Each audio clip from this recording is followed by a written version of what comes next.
Recall that Trump had regularly skewered Barack Obama for taking vacations while he was president, and had even tweeted, quoting from his own book, that if you like your job you don't need a vacation. Don't take vacations, he wrote, and think like a billionaire. What's the point? If you're not enjoying your work, you're in the wrong job. But Trump's critics have it all wrong. We should be applauding this vacation. Not because Trump has earned a taxpayer-funded holiday. No, as a Quinnipiac poll released this week found, Trump's approval rating is now at the lowest point ever for a president at this point in his term, an abysmal 33%.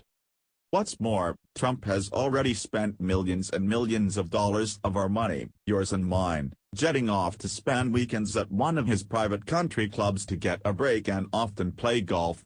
In fact, Trump is on pace to spend more in his first year on personal travel than Obama did in his 8 years in the White House. So while Trump is clearly not deserving of a 17-day vacation only 6 months into his new job, we, the people, desperately need one. Typically presidents, like Lincoln, will visibly age while in office. In this case, Trump is doing a reverse Lincoln, he is aging all of us. That is, all of us who are responsible for his dismal 33% approval rating.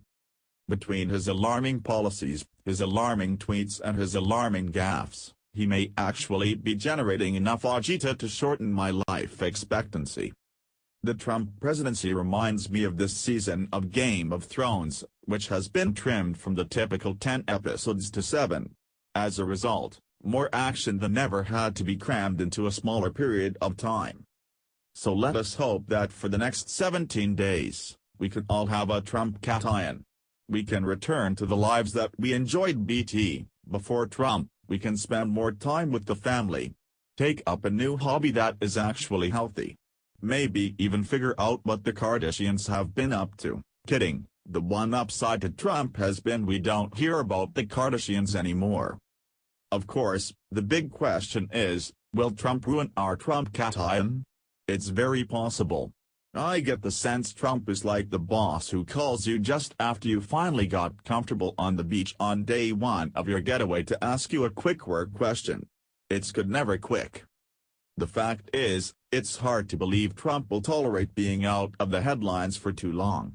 Reporters will be trailing the president at his Bedminster, New Jersey golf club.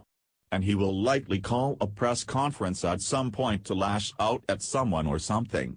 And of course, with even less work to do, he may fill his spare time by tweeting. But here's hoping that Trump's new chief of staff John Kelly has the foresight to cut off Trump's data plan as part of his new reigning in of that president. We all need a rest from his Twitter tirades. 17 days will come and go so quickly. But let's pray that for at least a few of those days, we can all get the Trump cation we have earned.